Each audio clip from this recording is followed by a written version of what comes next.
Greetings, everybody. Welcome to week 3, Farm to Table. How's everybody doing? All right. Thumbs up, middle, low. What's going on? All right. We got at least one thumbs up. I'll take it. Thank you. All right. Good. All great. All right. We got some comments coming in the chat. Fantastic. Love it. All right. Positivity. Let's get this going. So, week 2. How did anybody or everybody feel? Gazpacho, reactions, thoughts, experiences, pros, cons. What do you want to say? Tell me about your experience. Loved it. All right. Got that. What else? Some wows. All right. Solid. Good. All right. Yeah. Schuler, am I saying your name correctly? Nope. All right. Well, you're gonna have to tell me. Yeah, pretty close. Well, like I'm good. I think I can do your last name better. Scarborough. Scarborough. Okay, Scarborough. All right. Darn. All right. So how do I say your first name? Skylar. Oh, Skylar. That's so much easier to pronounce. All right, Skylar. What's up? Talk to me. Yeah, I think it went really well. I liked making it, but I was a little overconfident with my pictures and missed a picture. And but I don't like tomatoes. I tried it, and it was pretty good. All right. Awesome. Yeah, you bring up 2 really important things, which is, hey, photos, right? Sometimes we get it. Let's be honest. It is not easy what you all do, right? Cooking and taking photos. Are you kidding me? Like, you actually have to think about that. That's not the easiest thing, especially when you're in motion, in fluid, right? So if you got a partner, like friend, who wants to just like document, just saying, let somebody in on the ride, let them take photos. But if you're going solo, read through those photo requirements beforehand and then be tapped in, all right? But I'm glad that you enjoyed it and that at least it was a new experience, all right? And that you liked it, actually. As far as photos go too, it's like one of them things like, you have all those photo requirements and I know how many photos are required every week, but as far as like, I want to see everybody do really well and get their best grades. And I'm not really here to pick you apart down to the freaking detail. When I look back at your assignments and stuff, if you kind of progress through your assignment and stuff, and I have had people reach out to me and say, man, I forgot this one photo.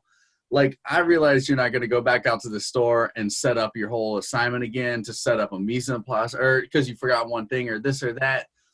So for me, it's kind of like, dude, I know the people that are really, really trying and trying to work with the best of what people are trying to do. So, honestly, if you reach out to me, and I've had a couple people just say, I missed a photo and I apologize, I can see that you definitely got from point A to point B or point A to point C, and you might miss that photo for point B. And it's not the end of the world, man. A lot of times if you reach out and say, this is what happened, like, Chef Catherine's saying, dude, it's kind of hard to stop what you're doing to take all those pictures sometimes, and especially when you're really into it.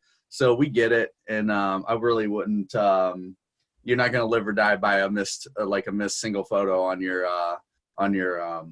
assignment any week. So it's just a matter of like communication and stuff. But like I said, if I can fill your assignment through A to Z, I kind of know how you got from here to there. And so we're not here to kind of like cut you down to size just because you missed a photo.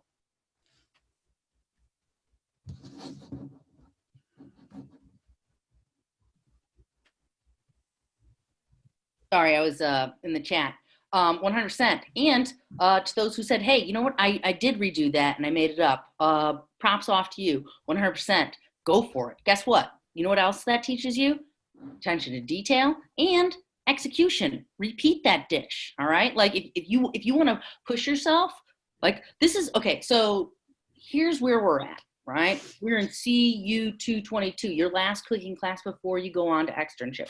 If you're not already in the industry, that's cool. If you're already in the industry, you know a little bit something about what's going on. And what it is repetition, perfection, execution. Now, take that term perfection in a light way, right? Because we can get wrapped up in that. But what it is about repetition. practice knowing that. All right. So if you do want to, you of course can. However, explain that in your narrative, right? Use like Chef Rich is talking about. Explain that in your narrative. Be like, hey, this is where I was. I was in the flow. I missed that, right? That's the easiest to just talk about everything. But as we discussed in week 1, which was challenge yourself outside of the box of making a protein, cooking it in a different way, or a vegetable that you didn't excel at, right? Keep pushing yourselves. Getting stuck in your own head. I hear it. Yeah, Denise, that happens, right? Actually, everybody, as a chef, you have to realize you're going to roll over things, right? You're going to have to keep pushing yourself. You're going to mess up. You're going to burn things. You're going to start fires. You have to put them out. It's the reality, right? You're going to overcook something. You're going to spill. You're going to burn yourself. You're going to cut yourself. All right? But practice executing. All right? Additionally, I know something really important that Chef Richard wanted to touch on, which is presentation this week, right? So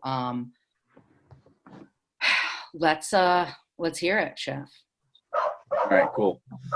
So yeah, we had talked about like this week was kind of cool because you know, it kind of was straightforward as far as the you know, the recipes went. So it was really kind of cool to see people get excited about presentation and stuff. So I just kind of saved a couple where people just kind of took it upon themselves. Creativity when it comes to food is crazy important.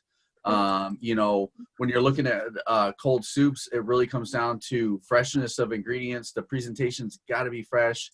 It's got to be exciting to eat. So like I was just bringing up some of these. I mean, they look so cool. I love the way these look. I mean, when you look at that, you're like, I want to eat that.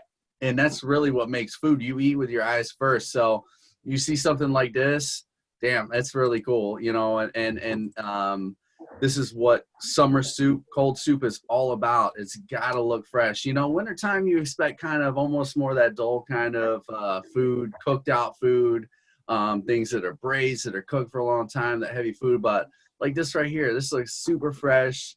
I think it looks super awesome. And so just, you know, seeing people really get into that presentation of food and keeping it fresh between the ingredients, the look, everything. So just putting that on you guys to just honestly take your mind off of maybe an intricate recipe and really put your mind on presentation this week to just have fun with it. And you know, like you said, like Google's out there, look up these ideas and stuff. There's a ton of ideas and access to so much information in the world these days now. And when it comes to food, like look at what is exciting, you know, when it comes to plating up food. It's colorful, it looks fresh, height off the plate, all these things. Like you just don't want to see some kind of like filthy plate that's got stuff all around the rim, the edges, there's no color to it. You know, if you got that and you were eating in a nice restaurant, you were expecting something awesome and you got something that looked just so boring, you're already going to assume like, I don't really know about this. Like you're going to almost be disappointed before you even eat it. So just to, you know, just stress the fact that like just this week, like we said, you know, it's a straightforward recipe. It's more about the presentation. Just get real with it, have fun with it, and just, you know, get weird with it. Have some fun, make it look fresh, make it look cool. So that's about it. Awesome. Thank you, Chef.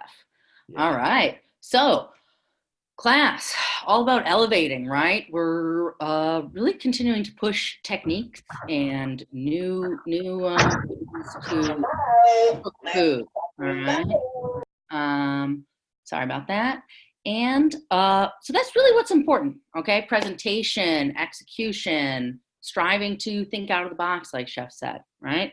Especially when you have not as intensive of you know, labor time, right? We're not talking about a 2-hour braise and got to put that in that. We're talking about chop, chop, chop, dice, blend, whiz, go, execute. All right. Pretty fast. All right, cool. So if nobody else has other further questions or comments on the gazpacho, did anybody notice anything about salt? I mentioned this last live session about how salt affects, how temperature affects the reception of salt. Did anybody notice anything?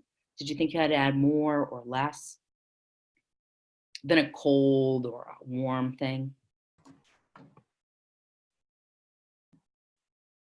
Had to add more, less. All right, more than not. All right. Yeah, so the kosher salt was used. All right, that can also, so that's actually a good thing to think about, everybody, just as a sidebar. Your salinity levels, all right?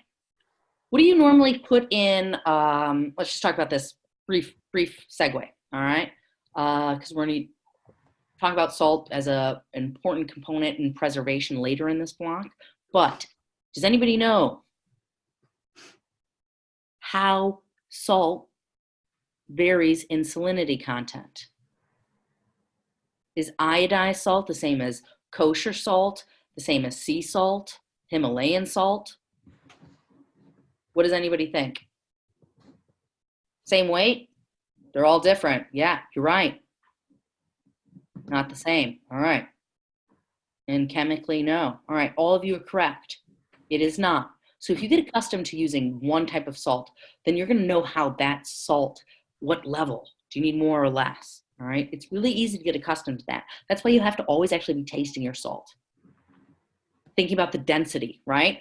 Volume versus weight, right? If you have big pieces, right, with jagged edges, if you fill up a teaspoon, it's going to have a certain weight, certain amount of kosher salt, let's say, or sea salt. Large flakes. How do large flakes collect in a tablespoon versus small grain iodized salt? What do you think? It's going to have more impact.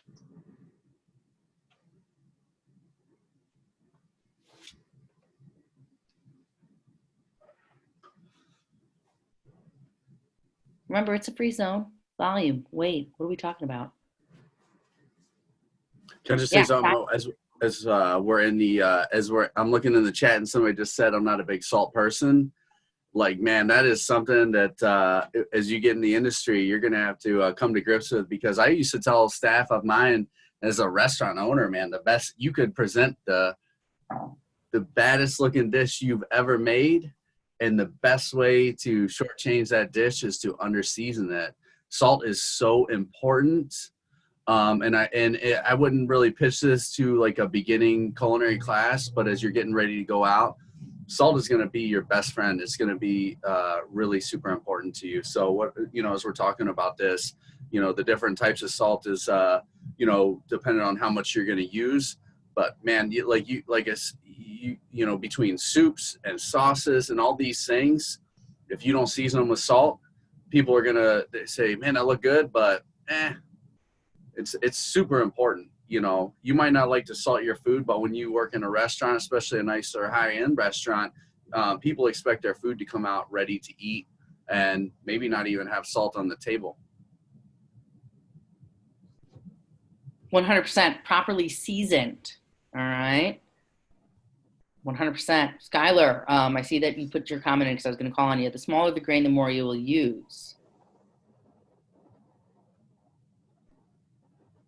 I see what you're saying. Yeah. So basically, if you're going to have a lot more weight, okay, in a smaller grain salt compared to a flaky grain. All right. Let's just pull up a little visual really quickly, just because it's a good topic, right? Let me just see if I can get something here. All right. 1 second.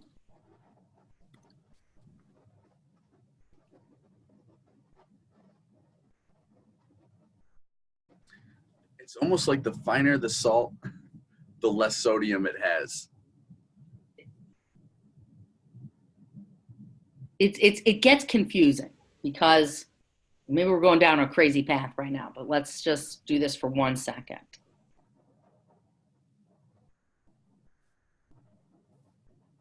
All right. Here we go. Here are salt flakes. All right. This is a good example. So you see how this is mounded, right? There's going to be a lot of open space in there, right?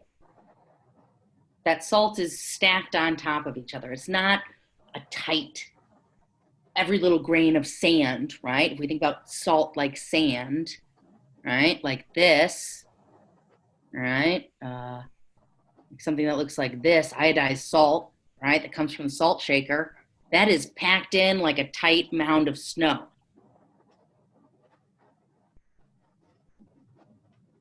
This is really potent and powerful. This is also potent, but this is a finishing salt, all right? You're not going to use flake salt necessarily to cook food with.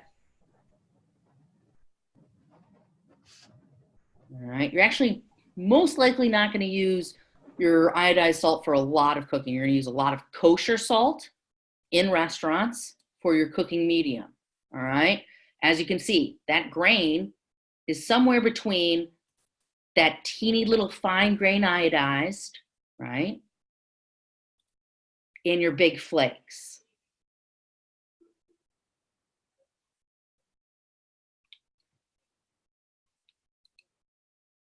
Do some research on salt. We went off topic, but it's good topic, all right? Himalayan salt, black salt, where do different salts come from? What do different mineralities do they contain? Hey, also, if you really want to go deep, we're in farm to table. Guess what? Where do you think most of your industrialized iodized salt comes from? You think that's high quality? Think it's manufactured by the same companies that are making the salt that goes on your streets? I don't know. Why don't you check it out? All right, Skylar, I see you. All right, but I'm telling you, there are major differences in salt. All right, major differences.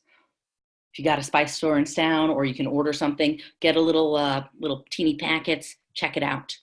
It's going to hit you differently.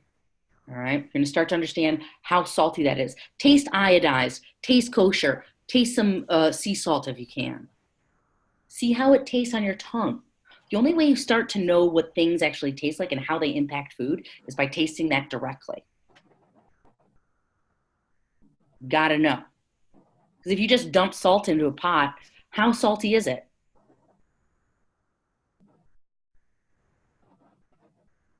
All right, let's get back into it. All right, here we go. So, week 3, nothing to do with salt. I'm just kidding. Not on that level. So, here we go. What are we doing this week? We are making a pork chop. All right. It's pork chop. It is in the technique of what is called poêlée, also known as pan-basted. All right. The technical definition of poêlée in the French term is a little bit different, but essentially we have the moisture going back on top of the meat, which is the point. All right. So pan-basted is this technique. So here we go. Helpful hints in your week 3, like I showed you all last week. Get into this. All right. It's going to have some videos you can watch, different tips, et cetera, what you need to do. And, oh, here you go. This is important. A little quick video. We obviously have the videos both on fish and steak. We obviously have the videos for within your research materials. But they're cooking pork. So if you want to see how you pan-baste steak or fish, which guess what? Surprise, surprise, it's the exact same technique. The only thing is you might be finishing it differently, right? Depending upon the thickness of your cut and other, desired outcomes. But check that out. Let's see what else we've got here. That's right. You've got your whole animal butchery here, which is here, quick, straightforward. We're talking about the butchering process, all right? We're talking about going whole hog. How does this start? What are we talking about? Utilization, all right? Whole animal. What does anybody think that means when we're talking about whole animal? Any ideas? Snout to tail. Yeah, exactly. So we're going to be talking about this specifically in week 7. All right, when we start to use offal, does anybody know what offal is? OFFAL. Could be known as intestines, heart, brain, tongue, the innards. All right. Another thing to start thinking about. 4 weeks down the road, in a month, offal. All right. Whole hog means utilizing every single part. The only way to be sustainable is if you're utilizing everything. All right. Waste not, want not. Otherwise, we're talking about great waste. All right. How do you utilize every part? What techniques do you need to know? What's important here? Do you know what skill is highly desirable in a lot of restaurants? I saw it, Skylar. Butchery. Is that what you just said?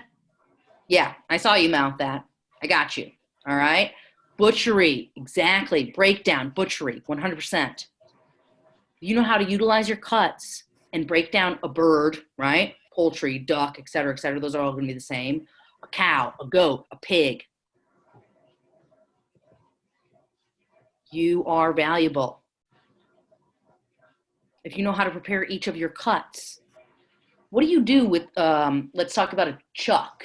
Who knows what a chuck is? How do we cook that? How do we cook chuck or shoulder? Versus how I'm going to cook a loin versus ribs. Low and slow, right? Okay. So remember, different cuts have different applications. We are going to cut to something kind of cool before we get into the technique version of the assignment, which is poêlée. All right. Pan basting. We're going to talk a little bit about breaking a bad boy down. All right. So there are a lot of sources you can find on the internet. People carving and butchering a freshly caught reindeer or a duck or whatever. If you want to see something professional, you have to go to a reputable source. All right. Just like we talk about, hey, where are you searching for recipes? Are you going to All Recipes to get your recipes? I see, who is that over there? Portia. Yeah, Portia is shaking her head like, no way, I'm not doing All Recipes. You're right. Guess what? Who can put a recipe on All Recipes? Anybody. Who can put a video on breaking down a venison or a cow or a goat on YouTube? Anybody. Credible sources, publications, magazines, things that have been tried and true, tested. All right. Otherwise, you're taking somebody's word for it. That's fine to experiment with that, but don't count on getting a proper evaluation. All right. So, yeah, of course, you can look at it every once in a while and then you observe where they mess up. But what's important is going for reputable sources. So let's check this out really quickly. This is a little quick video. We'll watch maybe 5 minutes of this. Check it out. And then I can send you the link as well. But here it is. This is about butchery.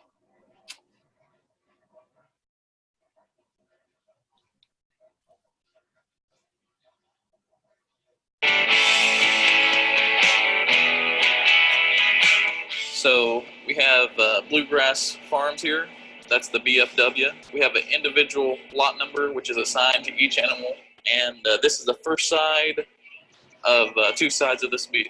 So this is our variety meats. We have a tongue, kidneys, oxtail, heart, and liver. Mark is writing down all of our information. We take temperatures to monitor the temperature of the carcass to make sure we're meeting USDA requirements. Right. What happens during the aging process? What do you want to happen during the aging process? So what we want to happen during the aging process is... Sorry. We could find plastic waste. Sorry, class. I'm just trying to skip ahead because we were talking about, I just wanted to show a little bit of that offal, but I wanted to...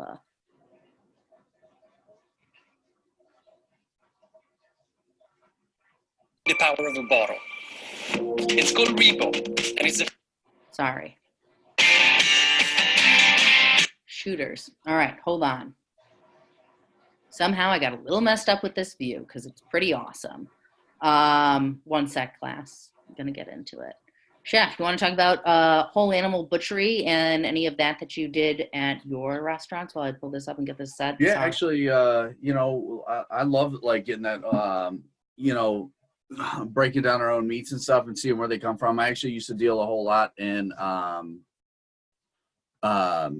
lot of local stuff. I have a buddy who's has a local livestock farm, and you know, so I've seen a lot of whole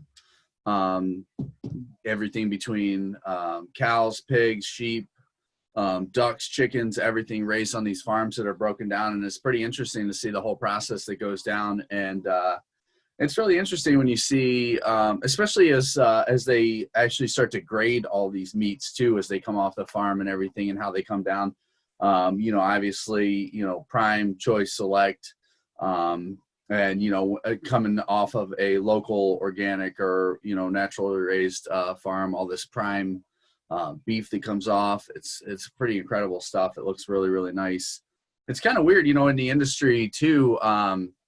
It's kind of weird, like as I was looking over, you know, as the information that we looked over for this week for the class, you know, still what's weird that's going on in the industry now is it's still graded as a prime, choice, select, but what's happening now in the industry is certain companies now, what they do, if you ever see on a menu, if you ever go out and you see certified Angus beef, or these other kind of labels that they'll put on their menu, it's really kind of created a whole different grading system for like beef, for say, in the industry, to where what I learned is, you know, when I was buying meats for my own restaurant, like prime is obviously the best. Choice is really good. We would always buy at least like choice strip loins. And then select was like pretty good if you were buying like tenderloins and stuff, if you just kind of wanted the run of the mill. But what's happening now is this certified Angus beef label that these companies are pulling, it's almost created a whole new label in this industry for grading, to where certified Angus beef is what it is like the top third of choice. So it's kind of disrupted the whole grading system when it comes to beef and stuff like that, to where you know, if you're not buying prime, if you're going to buy choice, now you have to buy the certified Angus beef because it's buying the top third. So what's left behind is like the really like low end choice. So it kind of creates like, well, if I'm not buying the certified Angus beef, you're going to pay for the choice, but you're really getting pretty much the select at this point. So it's kind of weird to see this grading and stuff, and how the big industry has kind of disrupted this grading system with meats that are coming out, to where you really got to pay attention, because you know, when you're in this industry, if you're in a nice restaurant, you really want to quality of product is everything, honestly. You know, it's really super important. So you know, we're buying local from these farms near us, and you really just got to pay attention to what you're buying, because bad meat is bad meat, honestly. And you know, you just don't want to buy those leftovers. And people, when you get out in that industry, people appreciate quality ingredients. That's what it's all about. It comes back down to our to even just back to the gazpacho this week. You know, it always comes back to the quality of ingredients of what you're buying, and you know, so you'll always find the best product when you know where it's coming from, and you have you're more educated on what you're buying.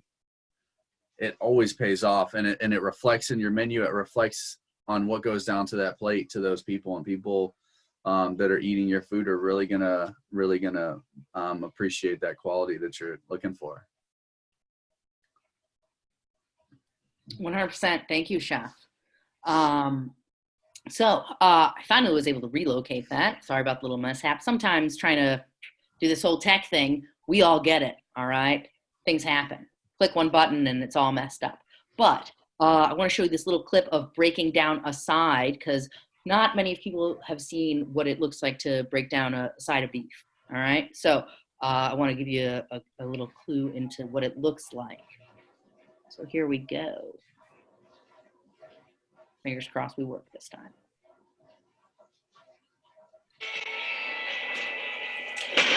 So now what we have is the rib section here, and the chuck section here, which is only connected by this single cut here. And he's going to cut that, and we'll move on to it. We're just going to set this rib and short ribs and the ribeye over here for the time being. We'll work on this chuck. As I was talking about before, he's going to make a cut right here. We're going to take that brisket off this chuck.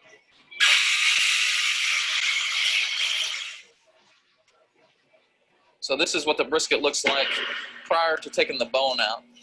And you see it's got a nice layer of fat, which makes it good for smoking and barbecuing. And brisket is in right now. it is.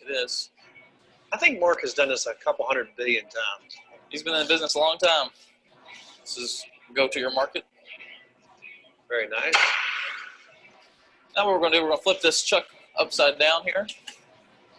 And when you're looking at it, there's a blade bone that runs down the middle here, and it separates the chuck from the shoulder. So what he's doing here is he's following that blade bone up, and he's just going to mark out where that top blade is so he can pull it out.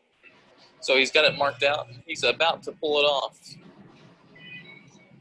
So this is the top blade here, and if you was to separate this out, this is where your flat iron steaks would come from. So he's going to run down the other side of the blade bone now, and that would be where the mock tender is. It's a fairly lean piece, a roast, and it's kind of tough, so it makes a real good roast that you cook in a crock pot. Or you see as you get into that mock tender, you can see the seam starting to pop away. And he's able to roll that mock tender out of the pocket it's in. All right, class, I want to show you something right now. I hope I can make this work really quickly. I think it's really interesting, like that every piece that you just saw him cut off of that, you got to be educated. Everyone has a completely different application for cooking it to get the best product out of that, between, you know, searing, hard cooking, slow roasting, all those things. The education of what you're working with is so clutch. 100%. I mean, as they were just saying, hey, this is for slow cut, this is tender, this is rich. How do we cook that, right? And also, very important right here, all right, when we're talking about breaking down animals, just like you did in CU101 when you broke down a chicken, right? Chicken fabrication, basic 101, right? What are we taking off those? What are we taking first off? Breasts, thighs, legs. Where are we going? How do we attack this, right? So it's all about breaking down. And as you know, remember that chicken fabrication where you could just saw where that leg was, right? And that joint is, right? And how it kind of just goes with you, right? The more you become familiar with your pieces of meat and how it works, you know how it bends. You know where the joints are. Do we know where our joint is in our shoulder? Yeah. Or in our lower back or our legs? Very similar, right? This is going to sound weird, but when I was taking anatomy and physiology class on humans, I was able to understand everything because of the muscles, all right? Do you see this right here? You see how that is a muscle? Can you all see my arrow? Yeah? Or no, I don't know if you can see my arrow. But there's a muscle right there, okay? Then their line is cutting and removing away from. So the muscles dictate where these cuts of meat are coming from. Just like the last cut, he said, hey, that's right on top of that shoulder blade. All right, so you got that blade, and now they're cutting another piece away, right? So the body of the animal, the carcass, shows you where to cut, just like the leg shows you where the drumstick versus the thigh, all right? They all have their individual muscle groups. Who's ever broken down that chicken and seen the breast and then found that tender inside? Anybody? When you're cutting it, right? Breaking it down, you find that little tender cut. It's all about how you're processing. And good, executed, knowledgeable cuts will make you actually a highly sought after employee.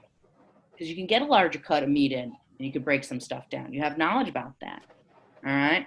I'm going to fast forward a little bit, see what we got going on here. And then kick it back to what we've got going on. Let's see. Let's go here. Ooh, all right. Let's see. Well, we have Pulling out those different meat groups out. Nope. Here's what I'm thinking. Sorry. their prime rib here. So Mark has removed the chine bone off of the ribeye here, and he's going to take the bones out, take the back ribs out. We're going to make this into a boneless roast. Again, you see the seams that he's pulling off there.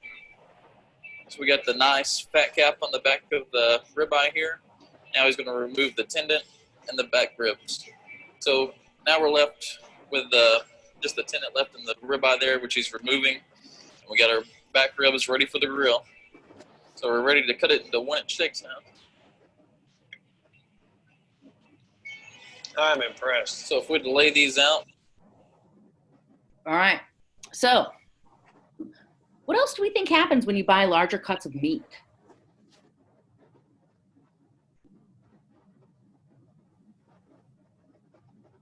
I'm not talking about a side, maybe a quarter, maybe like we're talking about primal cuts. What are we talking about?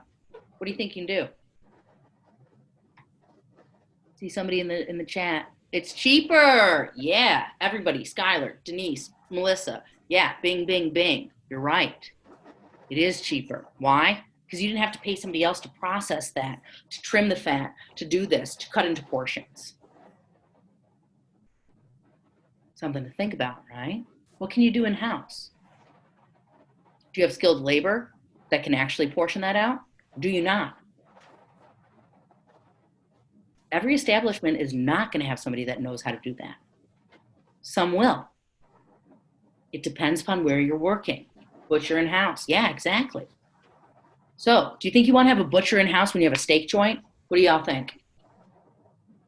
Skylar is looking at me like, I don't even know what I'm talking about. Yeah, you're darn right. You didn't. Also think about utilization of your waste to make that money back too. Beef bones, all that stuff. Exactly, chef. How do you get that great jus, that great stock, that great French onion soup? That's one of your, appetizers at your steakhouse. You got bones, right? Got bones coming in, processing, all right? So what are we doing? Yeah, stock, exactly. What are we doing? Full circle, all right? Utilization. We're getting close to the end of the time. I know I started 5 minutes late, so I'm not gonna kill you guys. I'm gonna try and wrap this up, but we do need to get into the poêlée technique, all right? So, poêlée. Here's the deal with poêlée. In order to execute this, I'm going to pull up the recipe so everybody has a visual. You need, shooters. Wrong one. You need a lot of time, all right? Because, let's see, fingers crossed I got this one up, but looks like negatory, folks. Give me 1 second. So, pan basted. When you are cooking in a pan, all right, with a lot of high heat and fat, and taking that fat and adding and cooking with it, the fat and the juices that are released from the meat or the vegetable, right? Because they both have moisture, water content in them, right? It's going to be drawn out. Sorry, 1 second. Here we go. My apologies. Today's been off. What can I say? Maybe it's because it's the last, second to last January week? I don't know. Here we go. Sorry.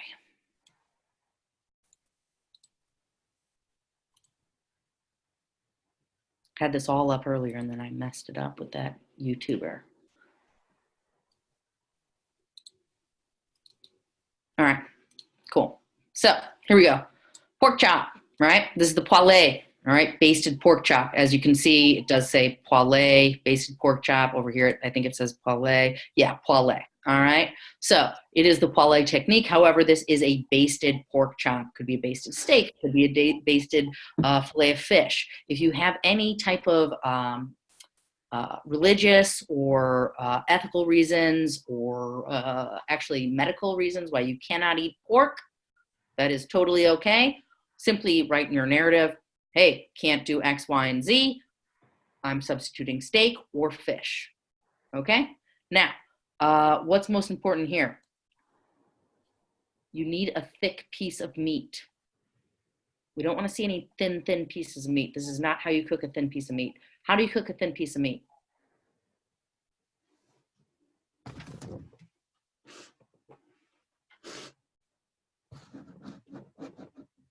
thin piece of meat. What are you doing?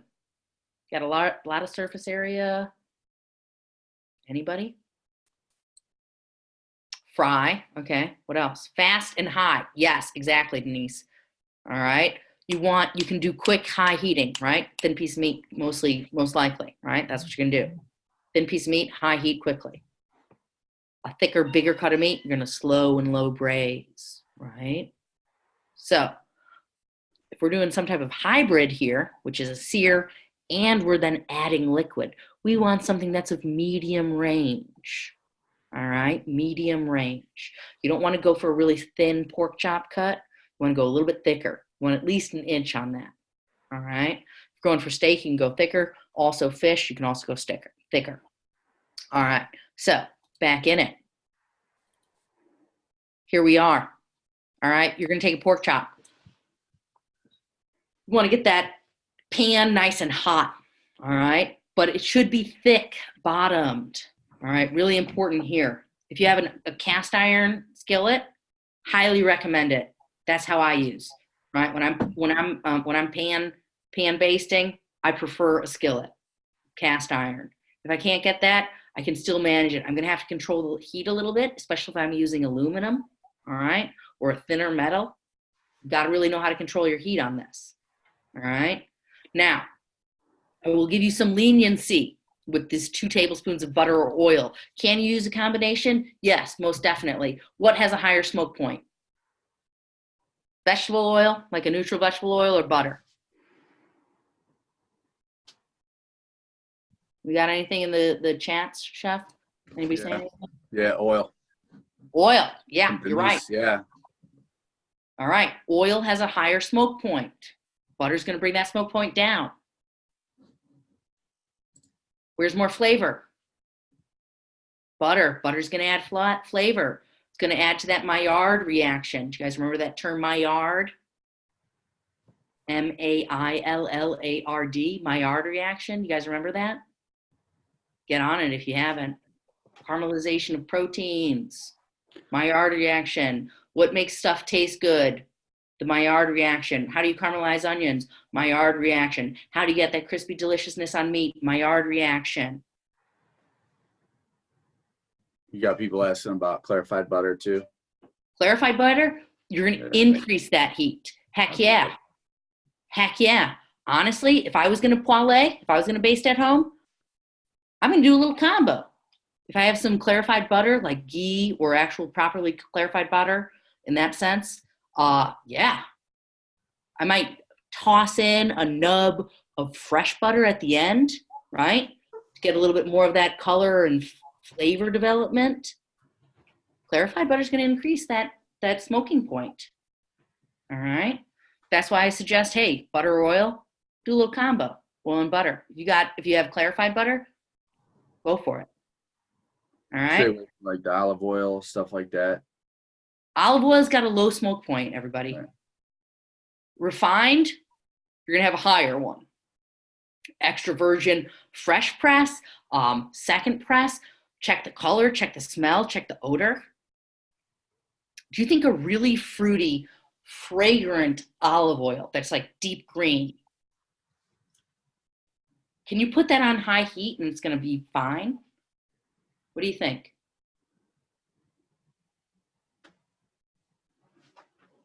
Anybody?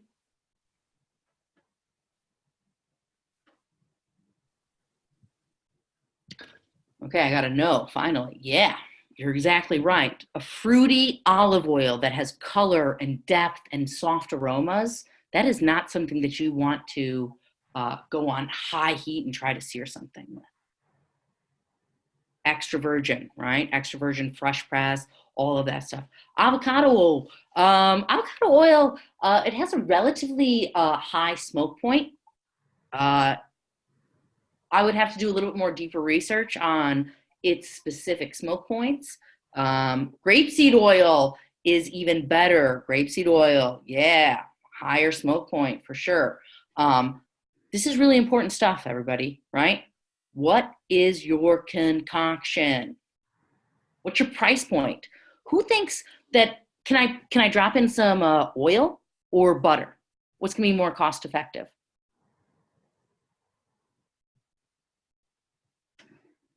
Oil. Yeah, exactly. All right. Oil is a heck of a lot cheaper than butter.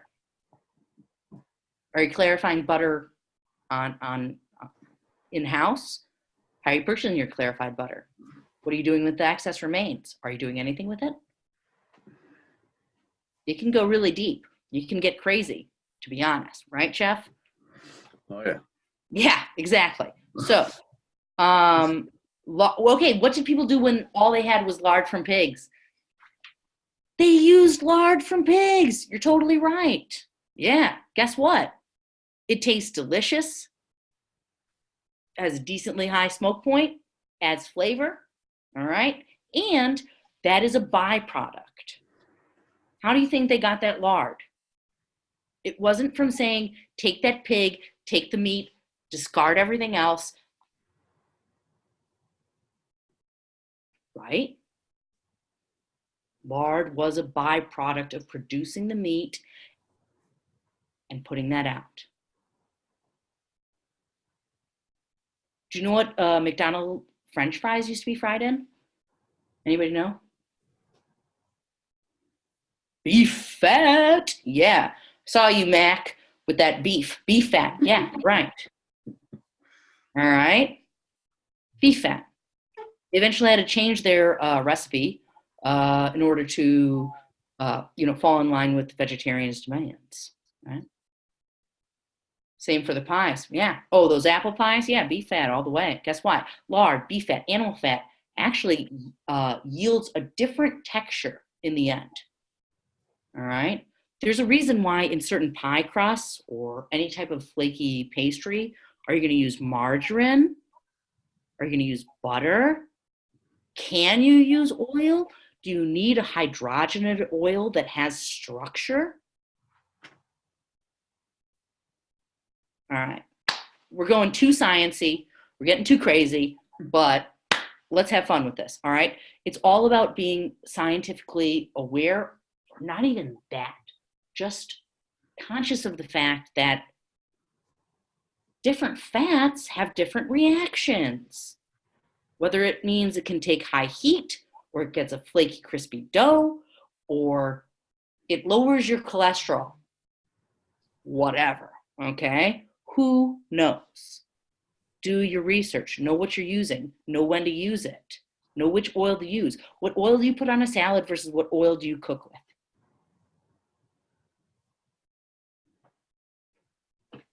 We're talking about money here. How do you make your salad stand out? Use a high quality olive oil. Maybe dilute it a little bit with something a little bit less if you need to. Or just say, hey, this is a standout piece and I want that to shine. How do I cook? What do you cook with? What's your medium? What combination do you need to use for your customers? Are you doing high end, fine dining? You need butter? You need a rich fat butter to finish your sauce? Or is it okay with a straight up vegetable oil that's going to sear and get a nice color, high heat, perfect texture? What matters to your customers? What matters to you, your end product? All right. So let's rock and roll. Back in.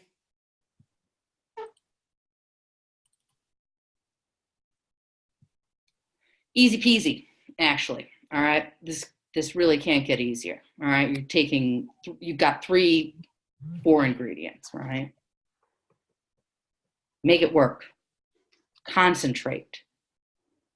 Make sure you're resting your protein. Simple. All right.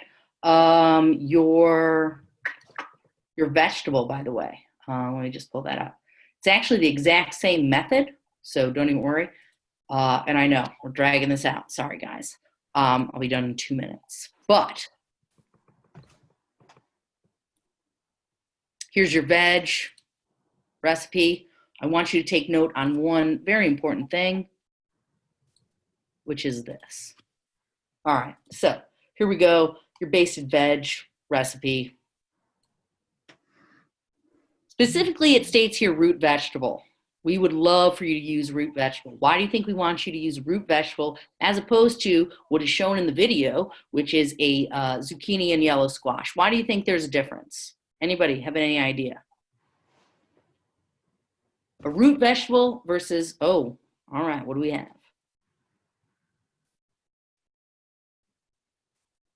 Takes longer to cook the veggie. Yeah, cooking time and texture. Exactly. All right. So do not follow the video. You can, however, your basting time is going to be really, really, really quick. So keep that in mind when you're executing your dish. If you do choose to cut a squash, right? I would also suggest doing a root vegetable now, specifically because it is winter, right? And yes, they take a little bit longer, so you can get more of that basting action in. Now, what's really important here is the last thing, and then we're gonna go. When we do poêlée, when we do basting, we're talking about taking a piece of protein or a vegetable, putting it in a pan, and then taking that fat and using a spoon to lap over that piece of protein to cook it. Is this useful in a fast casual establishment? Skylar's saying no. Who else? What else do we have? Yes, Vicky's saying yeah. We got Elizabeth, no. We got can be, possibly. Okay, so why? Skylar, you want to talk? Unmute yourself. No more lip reading. Longer What's time. that? No more lip reading. It takes a longer time. Okay. It takes more time. Yes, exactly. That is why it can or cannot be used in a fast casual. Fast casual is poêlée for? No. Right. It is used for fine dining. Okay. Got a question about carrots. Yes. If you use carrots, 100% oblique is a perfect cut for that. Root vegetables in general, you want to do parsnips, you want to do carrots, heck, you want to do beets or squash, you could also do an oblique cut. Honestly, I think oblique is one of your better cuts for this because you're going to get, actually, because of how that cut is, right, you're going to have like fatter, thicker areas there in the middle and thinner areas on the end. So you're going to get a little bit of crispiness and crustiness on that external spot, right, where it's a little bit thinner because you're going to be coating it in fat, right? So you have to take mention and notice of that, right? So do you need to use perfect cubes? No, you do not. Can you? Of course you can. You want to step this up, fine dining level, have the most perfect 1x1 cube of sweet potato? Great, go for it. Slice that pork chop on a bias, have a nice apple cider jus, a little bit of some type of, I don't know, green of celery or something, little leaves. Go for it. You want an oblique cut, right? Whatever you want to do, knock it out, rock it out, do it. All right, we want to see presentation. We want to see execution. If you can't use pork, like I said, put on a steak or fish. All right, make sure it's thick. Note it in your narrative. Pork's going to be delicious, and it's the best steak you'll ever have if you ever do it. Chef, any comments or things? Wait, sorry, I'm cutting you off before I get in. I saw a post. Can we use herbs? All right, so the video for the steak shows an option of where you can add like a whole clove of garlic and some fresh herbs to it. What would be important if you decide to add herbs or garlic? When do you add them? At the end. Why?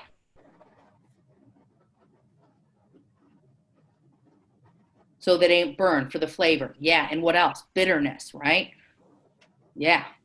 You don't want bitterness to evolve from that garlic or those herbs. The longer you cook it, the more the oil gets onto it, the more that's going to affect the flavor. All right? So if you want to use those, you better throw those in the end. All right? Potatoes, I saw as a question for your poêlée vegetable. Yeah, you could use potatoes, but realize maybe you should blanch those and then baste them. Okay. Because otherwise, are you going to, what type of potato are you using? Starchy, waxy? You got to start thinking about everything. How long is it going to take you to cook a potato with just fat? How big is your cut? Everything has these chemical reactions, all right? How big, how small, surface area, all this stuff. This is actually really important things, you know, to figure out how do you cook? Is it too much acid? Was that too big? Was that too small? Did I have too much fat in my pan for the poêlée? And I was pan frying? Don't pan fry. Chef.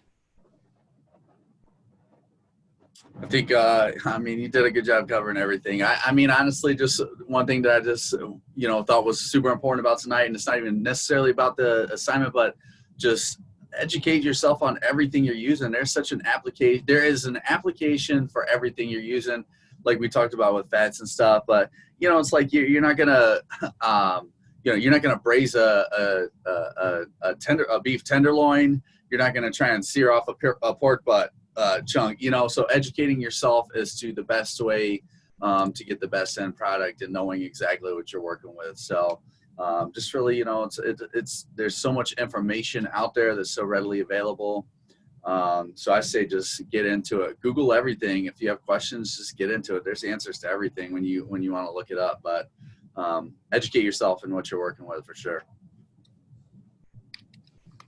100%. All right, class. I have kept you all longer than expected. My apologies. I was 5 minutes late, and then I'm going to keep you extra.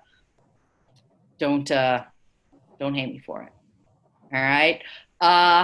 Anyways, if you have questions, if you have anything about the spectrum of cooking, reach out to myself and Chef Rich. All right. We are here. You got ideas. You got concept. Talk to us. Right. Show us what you got on the plate. You have no other opportunity than now, right? To be in a cooking class in culinary school to say, hey, how can I improve? What could I do? I have a question about this, X, Y, Z. You want to learn about spices? What do you got? All right. So have fun, cook, eat, read, and if you have questions, please reach out. Take care. Bye.